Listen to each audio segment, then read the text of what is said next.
Get this on.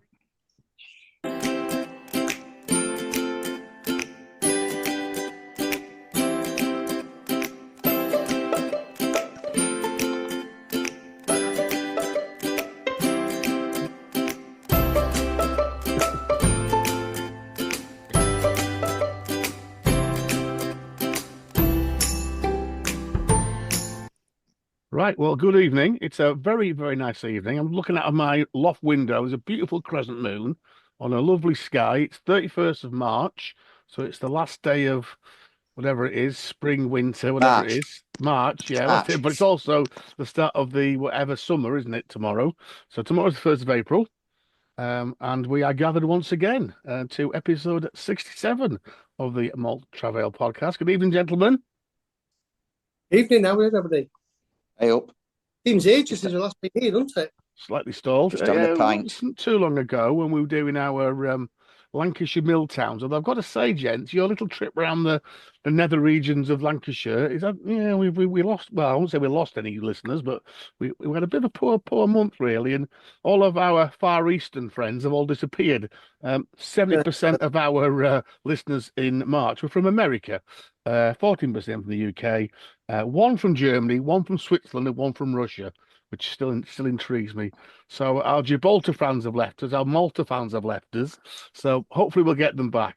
So we've got a very long-winded title today. So today is Tom Puddings, Salt and Pepper Pots, and a dip in the Donny Dozen, which was our planned Malt Travail trip on the Northern Rail discount ticket.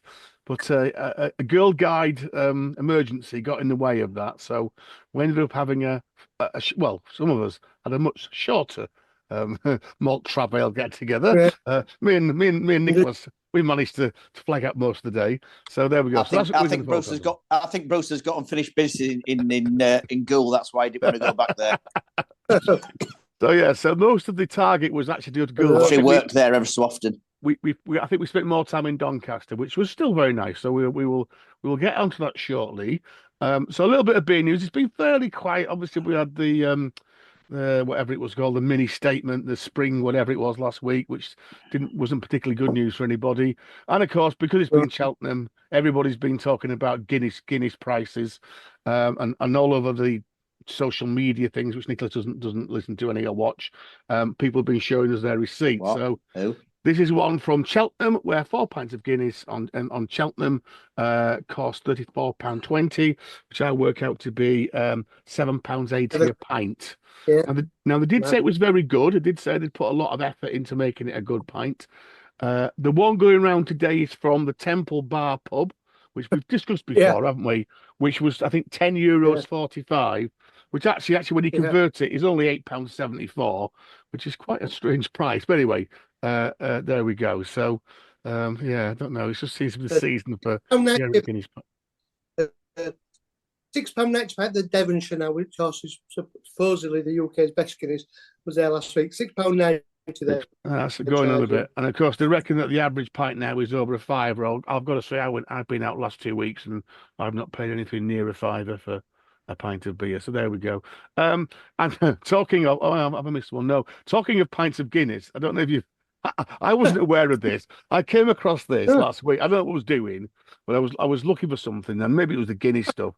And this flashed up. So, do you know that in 1973 the drink drive limit in Ireland was 12 pints, and it was only on I can't remember what it says here, something like the 22nd of March, 1974. Sorry, the October 31st, 1974. That he brought it down to a much more reasonable. I think it says 4 pints on there, and apparently there's a couple of paper clippings from Irish papers. And there were people rioting in the street. Can you imagine 12 pints driving at 12 pints? That's astonishing. That was probably when there was more cars starting to be on the road than donkeys. So that's probably why they had to bring that in. Very strange. That's an interesting one. Another paper on today. We know when we talk about a beer, we've made it, don't we? When we've got the Queen's son writing an article in today's Daily Mail about going on a pub crawl with the Great Britain pub crawl bloke.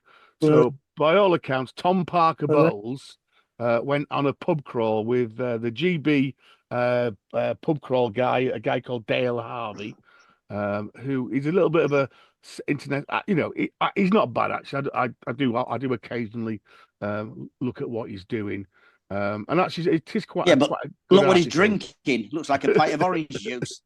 Well, he claims Easy. he claims to drink 20 halves a Pissy day. pales. I don't know about easy. So he claims to drink 20 halves a day, and he drinks 6 days a week. He has Sunday off to travel, and he does post. And I must admit, he does go to every. I mean, he's an all around our local area. Give him his due.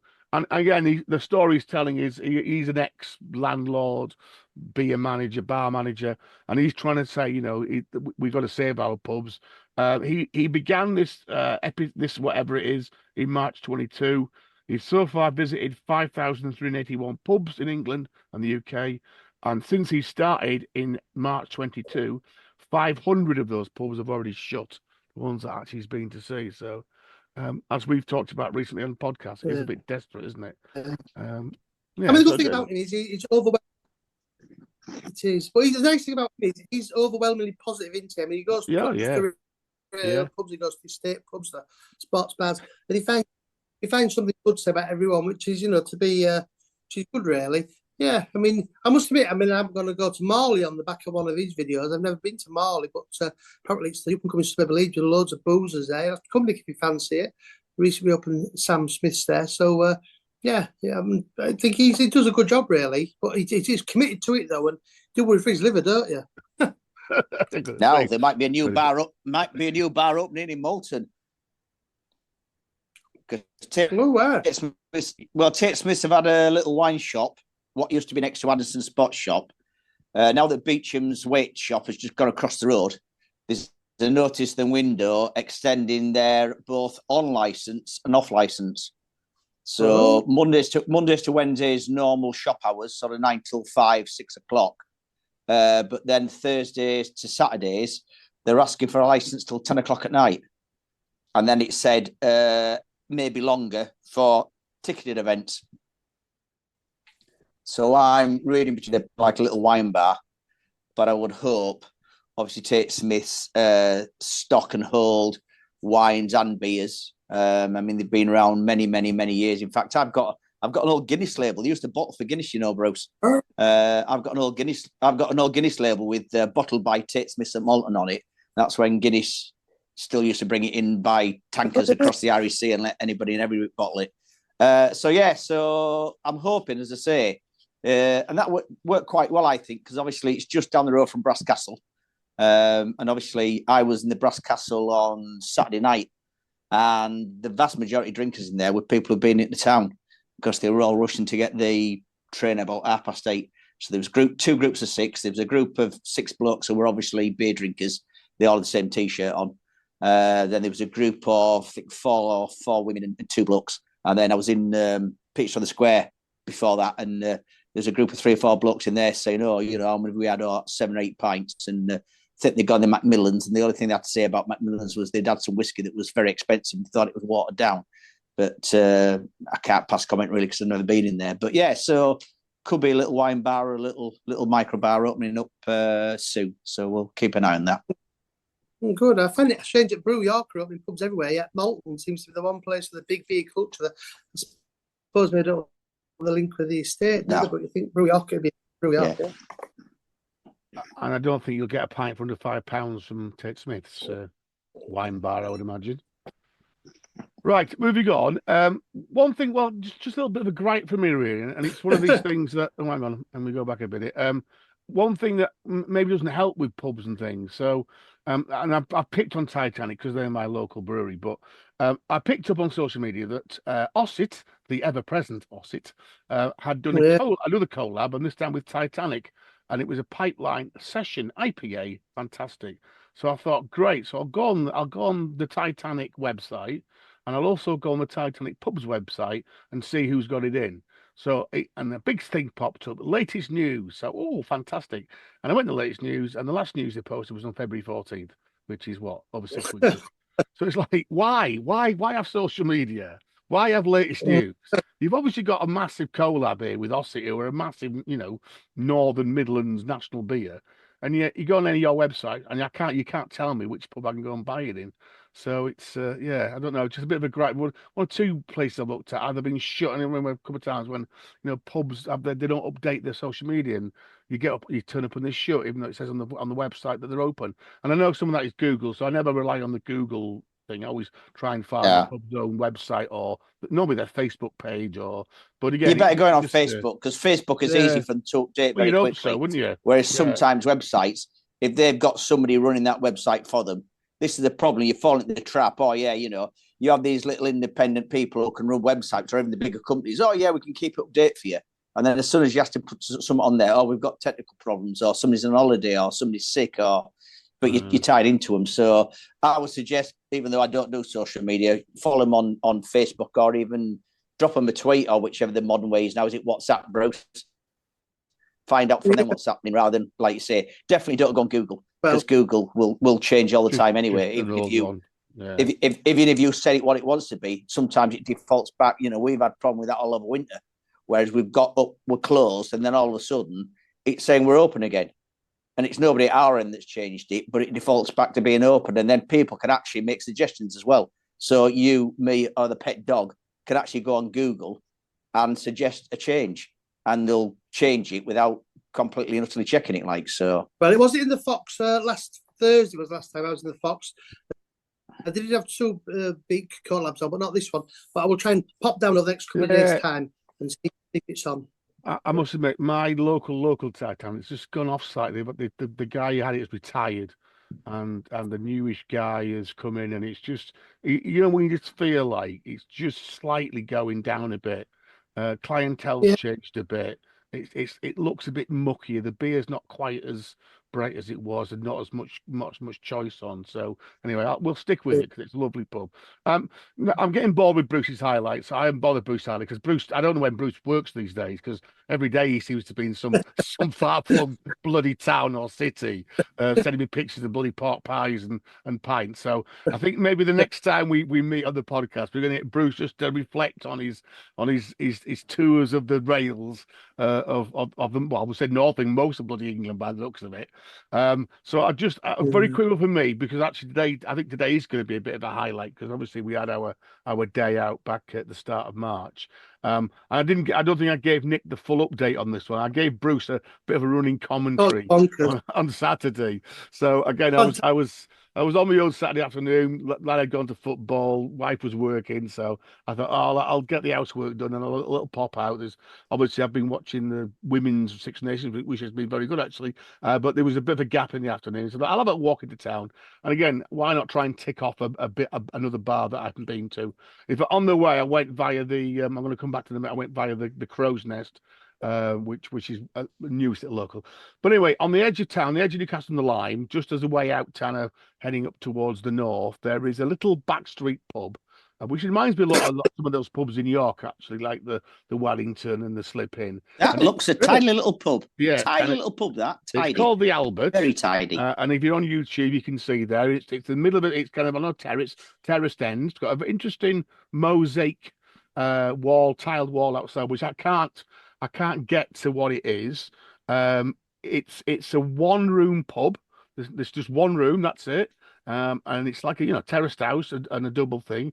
From what I can gather, it was initially a beer house that was built in the 1860s, and it's always been just this little backstreet boozer, which hasn't really got on the radar. Watts Pub says it's very much a community pub. It's very much a locals pub. They do have hand pumps on there. I think on Saturday they had Bass, and I think they had probably, I can't see what that is there. It might have been, it was Pedigree, I think they had on. So anyway, I ventured in there and ventured into yet another world. So as I walked in, I went to the bar and it was fine. It was pretty full. Actually, that picture I've taken there is towards the end of my stay when it had just emptied. So this is about 3:30 on a Saturday 4 o'clock on a Saturday afternoon. And I've got in there, and there's old gaggle, maybe fairly old, but they're in full swing. They've been on the carling for the last 2 or 3 hours. And as I go in, they're talking about squirrel pies. Apparently, one of the wives of the gents in here makes squirrel pies. So all these blokes are coming in with bags which they worked out were full of squirrels, which they'd shot in their back gardens. They were passing them on to one bloke, and his wife then made apparently the world's finest squirrel pies, and they were going on about how wonderful these squirrel pies were. At that point, the landlady comes out and says she's going across to Sainsbury's, which is kind of on the other side of the road. And does anybody want? And when she went on all the pub, asking individually to do want anything from Sainsbury's because she's just popping across there. So I kindly said, "Oh no, thank you."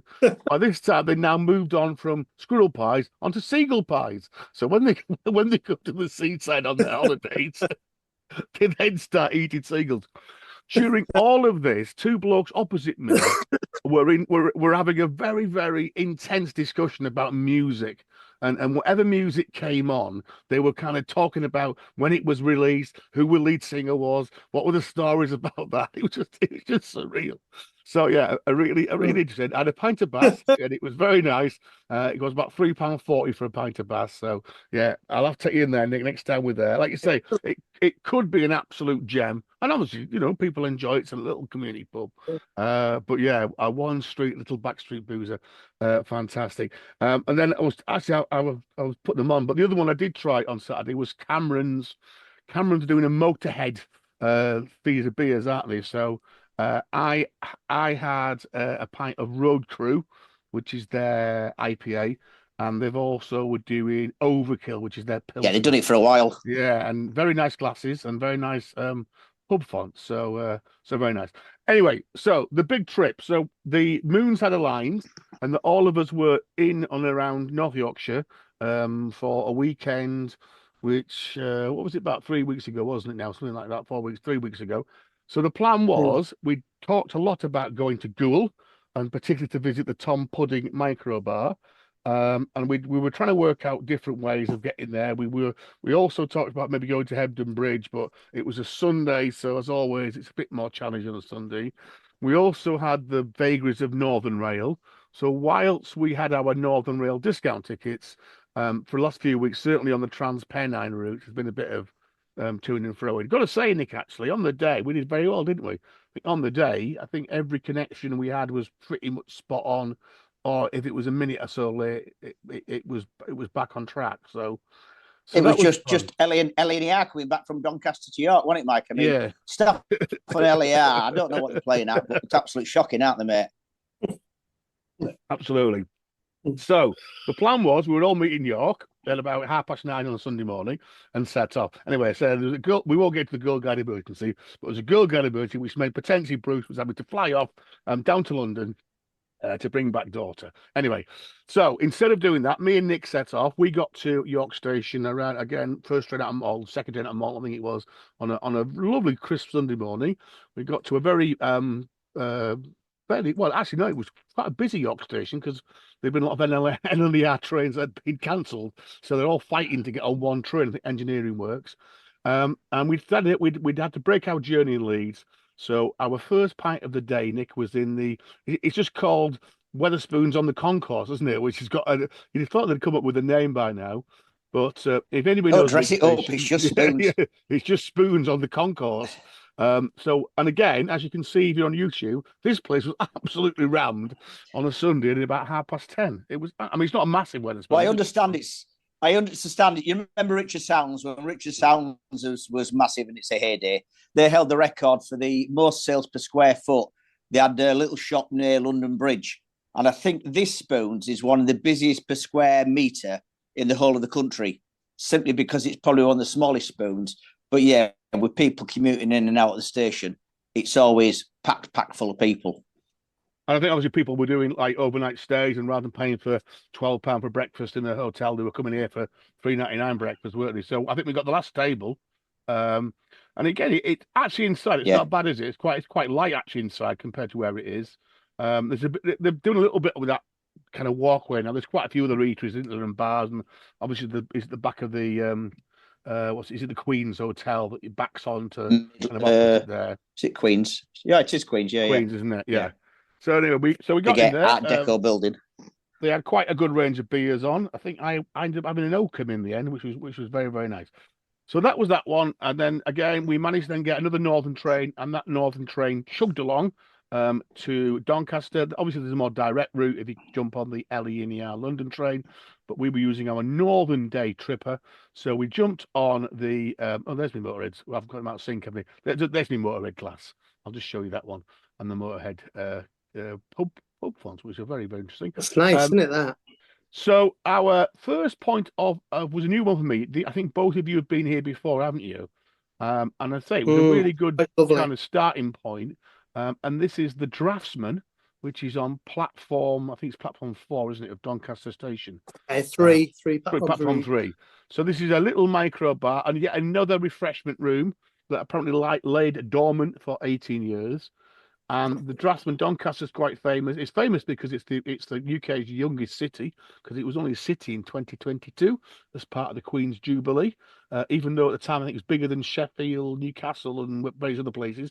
And also because this, of course, is the birthplace of famous locomotives like the Flying Scotsman and the Mallard. They were designed and made in the Doncaster works, which are literally across the side of the railway, aren't we, from where we were. So I hadn't been before. I think Nick, well, you certainly had been here on our trip to Sheffield a couple of years ago. I think when we were on our way down, you'd called in here because you'd got a change of trains, I think. I know, Bruce, you're a regular. I've got to say, I thought it was a really nice, fantastic little bar. It's not very big. We were sat in the window, so we had probably the best seat in the house, didn't we? There's a little table by the fire. There's a couple of standing up places on the side there. There is seating outside, but you can't take glass onto the station. And if you look on YouTube again, I've got to say they have some very fine glasses which are etched with the whatever that tool is, compass, I guess. Well, a slightly more draftsman's compass, isn't it? So I thought it was a great real pub. Three cask ales on, and then probably another 6 or 7 keg beers on, including, of course, Bruce's ABK, which we've talked about before, which he samples whenever he can. But yeah, I think we had a couple of pints in there. It was delicious, typical railway, wasn't it? It would people coming and going quite a lot. There was races on, I think, in Doncaster that day, and a couple of rugby league games on. So there was a fair few folk in about. Thankfully for the gents, the toilets are next door. You have to use the station toilets, but quite handily they are right next door. Gentlemen, the Draftsman. Yeah, probably. I think one of certainly the nicest little rail bar I've been to anywhere, really. I mean, it's just so authentic inside. It's like stepping back in time, isn't it? And they've preserved it so well. And of course, the difference this time, the lads who know the beer inside out. The beer is always fantastic, well kept, isn't it? We can't have too many pumps on there. But I mean, it's great to see these buildings be used like this. I mean, the newest one's in Grantham now. They've just opened on Grantham Station. I've not been to that yet. I'm going to try and visit soon. And then I think the second newest one is the one on Lancaster Station, where they made a fantastic job of that. And it makes you wonder what other fantastic rooms are lurking on our stations and platforms. I mean, it's because Donny, I get to kind of see a bit now behind some of the scenes at these railway stations, and some of that are just myriad corridors and mazes in umpteen empty rooms, and obviously great use. And of course, I think the reason they like them as well is that the clientele use them, and lagers filling jobs, they're really ill drinkers, and they're responsible. And of course, to have more people like that on the platforms is a good thing, really. One thing with the Draftsman, of course, is the opening hours are almost too narrow, aren't they? It often closes, I think, at 8 o'clock on the night, which, I think it'd be nice to be a little bit later, possibly, wouldn't it? But I suppose they have the reason for that. But no, if you're passing through or for any reason, it's definitely worth going. It's absolutely fantastic. Contradict yourself there, bro, saying they're not lager drinkers and you're sat there drinking a pint of lager. Well, yeah, imported Berlin lager. Proper lager. But so, it's very small. Don't go there. There's more than sort of maybe 4 or 5 a year, because you'll swamp and overwhelm the place. But yeah, very small. But it is certainly handy, and it's interesting. We were sat next to the carry-out bar, the fridge, and a number of people that were coming in. So whether they were grabbing a drink to go on their travels, but there again, it was quite an interesting mixture of craft beer in there. So, with the best willing world, if I've got a journey in front of me, I wouldn't really be wanting to spend a lot of money on a special Belgian double if I'm having to sit on a train that's chugging away and backwards and forwards. If you're going to enjoy a drink like that, you want comfortable surroundings, really. But that must be why people were going in the fridge and buying some takeouts. I couldn't think of anything better sitting there drinking a double, watching the coalfields of southeast Yorkshire fly by. I think it was very, very nice. So yeah, cracking bar. We had thought about maybe stopping in Doncaster and having another couple of quick pints. The station's fairly central, and you're not far from the kind of town centre. But we decided not. So we said a quick bye bye to Bruce, potentially meeting up later on, and we got another Northern train for about the 20-25 minute trip across to Goole. I said, and I was doing so. We passed quite a lot of. In fact, there is still some winding works. Where there's still a couple of pit heads on the way, and we arrived in Goole, which is kind of a quite little station in Goole. It's kind of in middle, kind of right in the middle of town. It kind of cuts the town in half, really. And you can pretty much walk, as we did, walk straight onto the main road. And there was they were doing a bit of alterations, so there's a bit of a to and fro in. And we had a bit of shenanigans on the way back because the train wasn't on that platform. They suddenly told us that sorry, it should have been on the other platform, and then they suddenly told us it was actually on this platform. So, and the only way around is to go all the way around the road and back up the other side. So it was a bit of a pain in the ass.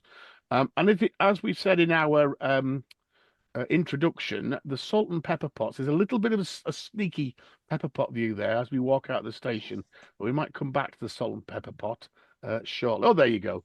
So these are the two, and I don't know why, but apparently Goole need lots of water. And so one is slightly older than the other. One was built in the 1840s, which is the rather phallic one on the left-hand side, and then replaced, I think, in the early 1940s by the one on the right, which is much more kind of, I don't know how you describe that, more kind of sci-fi, isn't it? And these are Carapizza. Both listed grade 2, I think they are. Goole's water towers, and because Goole's a fairly low-level town, they pretty much dominate the landscape, don't you? And of course, the biggest challenge is which is salt and which is pepper. And apparently it's 50-50. Half the people in Goole say it's one. Push it real good. Yeah, there you go. So the landmarks of Goole. I probably wouldn't say go all the way just to see the landmarks. So we didn't. We went to see Wetherspoons. So it was a bit of a dreary Sunday afternoon by now. There's not a great but reason why we realised, or did we realise that the Tom Pudding didn't open until a certain time? I think it was Sunday hours, yeah. So I think we had a bit of time to kill. And I think it had opened early because the rugby game was on, Mike. Yeah, that's right. So I think if we had gone straight there, we would probably got in, but we were going once again probably off social media, and we didn't think we could get anywhere, so we decided to go find somewhere else first. That's why you had the Wetherspoons, which was an interesting building. To have a look around the town a little bit as well, although there wasn't a great deal to see.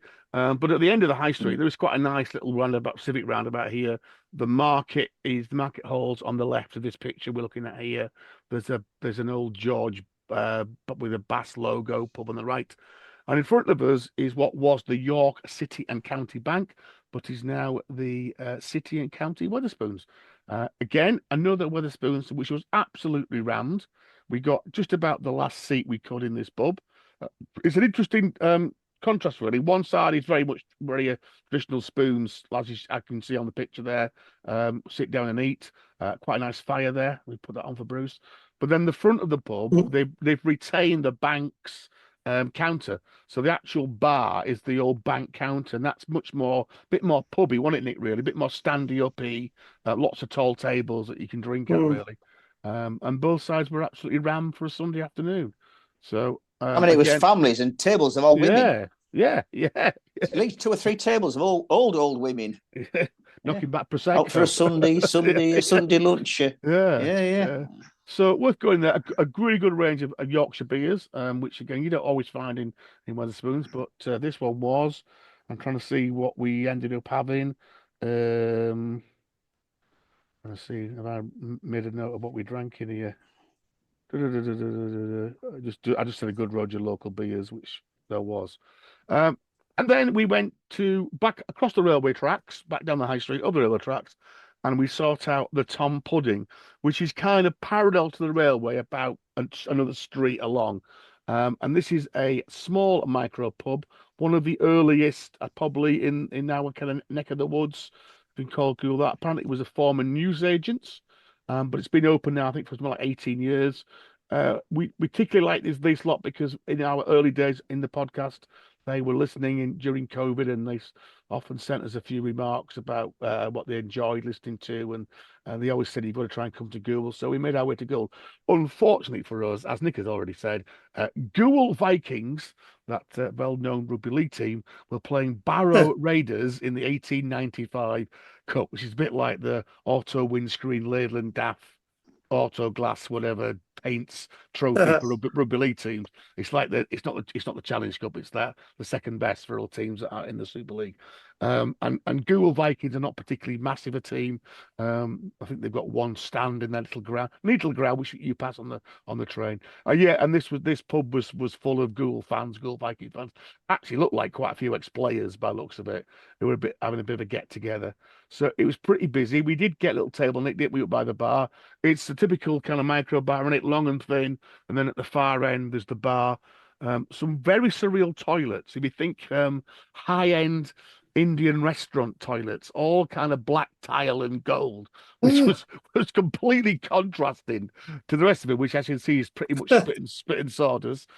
It was pretty busy. They had a really good range of beers on.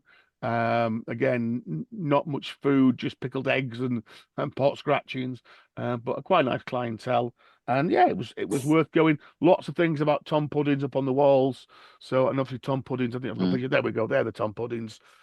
These were the coal boats which plied the air and colder navigation. And in fact, Goole was a company town. Goole was made purely to service the air and colder, which went to Leeds, took the coal in and out from the coalfield into Leeds, and whatever else came back that went off to Hull and off to the rest of the world. So, yeah, Goole is very much a one town, well, an inland port, isn't it? And so, yeah, Tom Pudding was a nice little bar. Would be worth going again. It's probably a long way to go. Convenient for the station, though. Very convenient. Yeah, about 5 minutes just around the station. Corner. Yeah. In terms of micro bars, probably top 10 micro bars. I wouldn't say it's wonderful. It's just it was decent, wasn't it? Decent. Beer was good. Prices were keen. Kind of middle of the road. Obviously, being to Wetherspoon slightly spoilt that a little bit, but I can't remember we paid it there. It wasn't it wasn't cheap, but it wasn't. It was about £4 a pint, Nick. I think I remember right. It was £3.90. Yeah. Like well, that, we ended up having kind of price. 2 halves of Old Peculiar. Oh, that's right. Yeah, which was on, didn't was, they? was good. Just before we were dashing back for the train. But yeah, it been a bit quiet. We might be able to get to talk to the guys behind the bar, but as it was just a bit just too busy, really, wasn't it? Yeah, busy on. Yeah.